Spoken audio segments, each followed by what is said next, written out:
Once a month, Paula Pant, host of the Afford Anything podcast, answers voicemail questions the listeners send in. Here's one now. Hi, Paula. I'm interested in opening a Vanguard account, and I've heard you and J Money talk about that before. After doing some research on their website, I read that in order to access their personal advisor services, that you would need at least $50,000. And since I'm just starting out, my plan is to open a Roth IRA and contribute the maximum amount. But I was just wondering if you had any advice on how I should go about that, or any advice on how I should proceed until I am able to get to that point. Thank you.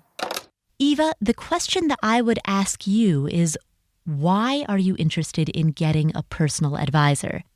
Specifically, what do you hope to achieve by having a personal advisor? Now, I don't know what your answer to that question is, but there are two common answers that I often hear. Some people want a personal advisor because they're trying to obtain more information. They're trying to get more education. So they want answers to basic questions like, how much money should I be saving? Am I on track? What are the pros and cons of different types of asset classes? All of that is lumped under the broad category of education. The second reason that people often want advisors is because they want personalized information that is custom tailored to their unique circumstances. Your portfolio, your age, your risk tolerance, your goals and interests, and the things that you want to achieve with your investments. The answers to those questions often can't be found in mass market educational information, and that's often the second reason why people want personal advisors. So, given that you, at this point, cannot access Vanguard's personal advisor services, how else can you achieve that same goal? Well, if the reason that you want a personal advisor is for the educational aspect, then I would recommend books, blogs, podcasts. A few of my favorites, and I will link to all of these in the show notes at podcast.affordanything.com. But a few of my favorites include Oblivious Investor by Mike Piper. That's a website that is excellent for anybody who is new to the world of stocks, bonds, index funds, ETFs. It's a great resource to learn about market investing. Another favorite website, and this one is much more advanced, but it's written by an advisor named Michael Kitces. It's a website called kitces.com. Again, I'll link to this in the show notes. I also recommend on my own website at affordanything.com a blog post that I wrote called I Don't Know How to Start Investing and I'm Afraid of Making Expensive Mistakes.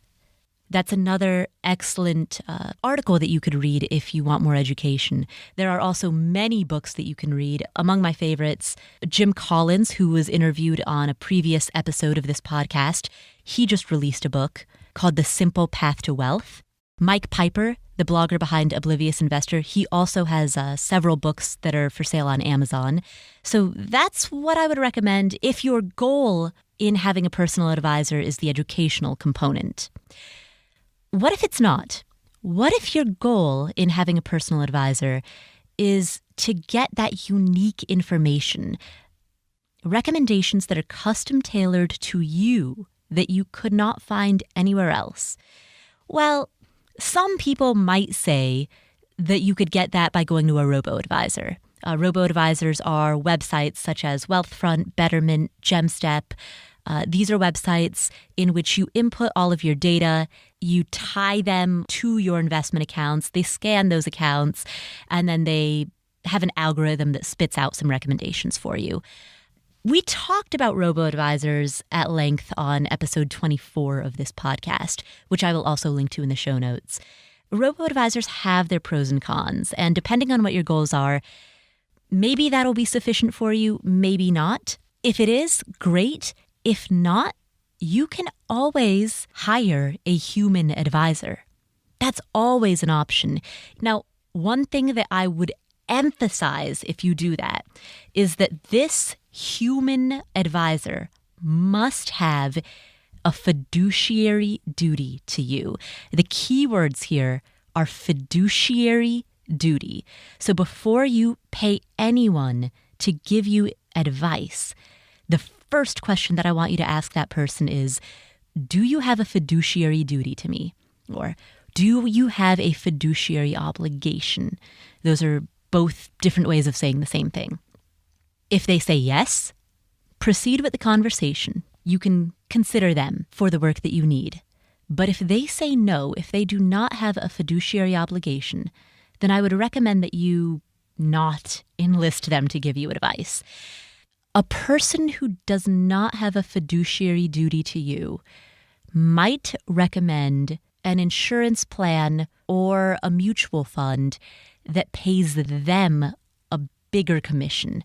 Now, they won't, quote unquote, lead you astray entirely. At least legally, they're not supposed to.